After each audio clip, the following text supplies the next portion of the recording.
किसी किसी को चोरी करने की आदत होती है, बुरा कर्म करने की आदत होती है मरते समय। और एक बात याद रखना, पहले के ज़माने में जो खाता वही रखते थे ना, वो बुक रखते थे तो लिखना होता था, और सभी का खाता वो पेज ढूंढना होता था, देखना होता था किसने क्या किया। अब तो भगवान भी लैपटॉप लेकर बैठता है, वो भी लैपटॉप लेकर बैठे, एक स्विच दबाते हैं तो पूरी खाता वही हमारी खुल जाती है, क्या किया क्या नहीं किया, कैसा कैसा कर्म किया, सब कुछ बाहर आ जाता है। वो भी लैपटॉप लेकर बैठते हैं। तो ज़्यादा फल तो ये इस दुनिया में, इस लोक में ही मिल जाएंगे। बस आपको कहीं ज़्यादा नहीं, दुनिया की ही घटना देखते रहना है तो भी पता चल जाएगा कि किए हुए कर्म का फल देर सबेर मिलता ही है। तो आज दोनों वृद्ध हो गए थे, पीड़ित थे रोग से, तो भगवान की कथा में मन लग गया, भाव से और प्यार से कथा सुनने लगे हम दोनों। कथा सुनते सुनते सुमति राजा कहते हैं कि हमारा दोनों का मन निर्मल होने लगा और भगवान राम में हमें प्रीति बढ़ने लगी और किए हुए कर्म का पश्चाताप होने लगा। और जब हमारी दोनों की मृत्यु नज़दीक में आई तो भगवान श्री राम का भजन करते करते हमने शरीर का त्याग कर दिया। तो इस दूसरे जन्म में मैं राजा हुआ हूँ और ये मेरी पत्नी जो काली थी वो अभी रानी बनी है। और वो जो संस्कार था गत जन्म का, उस संस्कार के कारण हम हर दिन रामायण की कथा सुनते रहते हैं, हर दिन रामायण की कथा सुनते रहते हैं। एक अच्छा स्वभाव डेवलप करने के लिए भी कुछ क्रिया हमें करनी पड़ती है। और एक बात इसमें से समझने जैसी है कि आदमी को सुधरना है, उसमें देर लगती है, बिगड़ने में देर लगती नहीं है। बिगड़ने में देर नहीं लगती, सुधरने में बहुत देर लगती है। कोई अच्छा कार्य करना है तो प्रयत्न करना पड़ता है। कोई एक बिल्डिंग बनाना है तो कितने दिन लगते हैं, गिराने में कोई ज़्यादा समय नहीं लगता है। और वैसे ही हमारे जीवन में भी अच्छा बनना है तो बहुत प्रयत्न करना पड़ता है, बिगड़ने में कोई ज़्यादा प्रयत्न करना नहीं पड़ता। तो अभी आप देखेंगे कि एक मशीन बिगड़ जाती है तो इतनी परेशानी होती है, तो परिवार में कोई एक सभ्य का जीवन बिगड़ेगा, पूरा परिवार दुखी ही दुखी हो जाता है। इसीलिए रामायण जैसी कथाएं जो है वो कथा हम सबके जीवन को अच्छा बनाने के लिए है।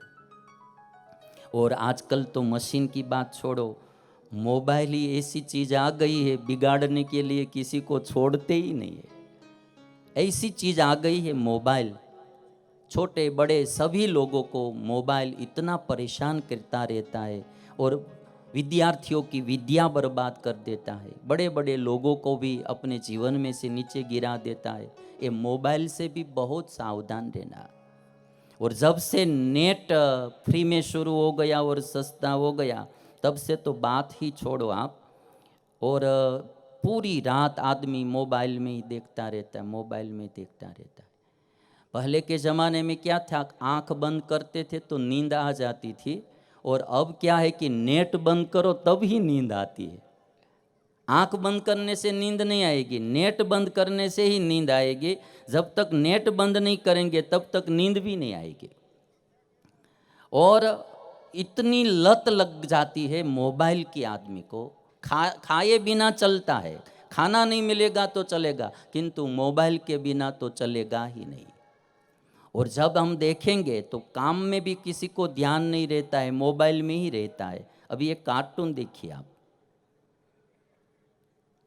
मम्मी मोबाइल में इतनी उलझ गई है कि दूध पिलाना था बच्चे को, वो बिल्ली पी रही है। अभी दूध की बोतल जो है ना वो बिल्ली पी रही है। अभी देखिए इधर भी यही घटना हो रही है। भाई को दूध पिलाने का था किंतु अभी टाइम नहीं है तो पैर से दूध पिला रही है। और जब पापा ही इतने मोबाइल में उलझ जाएंगे तो उसके बच्चे भी, भावी पीढ़ी देखिए आप, है ना। जब माता पिता ही इतने मोबाइल में उलझ जाएंगे तो फिर बच्चे तो देख देख के वही करेंगे। और इतनी बच्चों में लत लग गई, अभी व्यसन, अभी मावा, तंबाकू, बीड़ी, सिगारेट, शराब के व्यसनों से भी भयंकर व्यसन मोबाइल का हो गया है ना। वो जो व्यसन है ना तंबाकू, मावा, बीड़ी का, वो पुरुषों में ही होता था। मोबाइल का व्यसन तो बहनों में भी इतना हो गया है, मोबाइल के बिना चलता ही नहीं। और एक बात मैं आपको पक्की बताऊंगा कि आदमी को सुख तो अपने सच्चरित्र का ही होता है। महात्मा गांधी धोती पहनते थे, महात्मा गांधी के सर पे पूरे बाल भी नहीं थे, किंतु महात्मा गांधी के जीवन में संयम था, नियम था, सत्य था, अहिंसा था। तो आज पूरे देश में महात्मा गांधी का नाम गूंजता है। कोई भी देश में जाएंगे तो महात्मा गांधी एमजी रोड तो मिल ही जाएगा, कहीं न कहीं आपको गांधी जी का स्टैच्यू भी मिल जाएगा, क्योंकि उनका जीवन पवित्र था, सत्य था, अहिंसा थी। और इसीलिए वस्त्रों की कीमत नहीं होती है, आभूषणों की कीमत नहीं होती है, इंसान की कीमत तो अपने जीवन चरित्र से ही होती है। जितना हमारा जीवन अच्छा होगा उतनी हमारी कीमत बढ़ेगी। सुमति राजा कहते हैं, आज हम रामायण की कथा सुन सुनकर इतने पवित्र हुए और इसीलिए हम हर दिन रामायण की कथा सुनते रहते हैं। और मैंने जब पहली बार गुजरात में रामायण की, वाल्मीकि रामायण की कथा की, क्यों कि आज से 200 साल पहले भगवान स्वामीनारायण उत्तर प्रदेश में प्रकट हुए। अयोध्या के पास छपैया गांव है। स्वामीनारायण भगवान का प्राकट्य छपैया गांव में हुआ, यूपी में, उत्तर प्रदेश में। 5 साल छपैया में रहे, बाद में अयोध्या में रहने के लिए आ गए। आज भी जहाँ भगवान स्वामीनारायण का प्राकट्य हुआ वहाँ बड़ा मंदिर है, छपैया में भी है और अयोध्या में भी है। अयोध्या में रेलवे स्टेशन के पास ही भगवान स्वामीनारायण का मंदिर है। 11 साल की उम्र में भगवान स्वामीनारायण घर छोड़कर निकल गए, पूरे भारत की तीर्थ यात्रा की। 7 वर्ष तक 18 साल की उम्र में गुजरात आ गए और गुजरात आके गुजरात की जनता के लिए बहुत अच्छा कार्य किया, व्यसन मुक्ति का कार्य किया, अंधश्रद्धा को दूर करने का कार्य किया। 200 साल पहले भगवान स्वामीनारायण गुजरात में जब विद्यमान थे तो उन्होंने वाल्मीकि रामायण का ग्रंथ मंगवाया और 7 महीने तक हर दिन भगवान स्वामीनारायण ने वाल्मीकि रामायण की कथा सुनी थी। 7 महीने तक।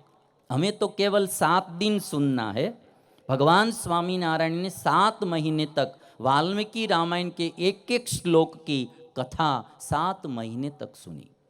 वो बात जब मैंने पढ़ी तो मुझे लगा कि भगवान स्वामीनारायण ने 7 महीने तक रामायण सुनी, वाल्मीकि रामायण, तो मुझे ज़रूर एक बार रामायण पढ़ना और रामायण की कथा करना। और इसीलिए आज से करीबन 10-15 साल पहले मैंने वाल्मीकि रामायण की कथा की थी गुजरात में। तब से मुझे बहुत अच्छी लगी। ये कथा इतनी मधुरी है, माधुरी कथा है। 7 दिन आप सुनेंगे, बहुत अच्छा अच्छा जानने का मिलेगा। जैसे सुमति राजा ने कहा कि हम हर दिन कथा सुनते हैं, स्वामीनारायण भगवान ने 7 महीने तक सुनी।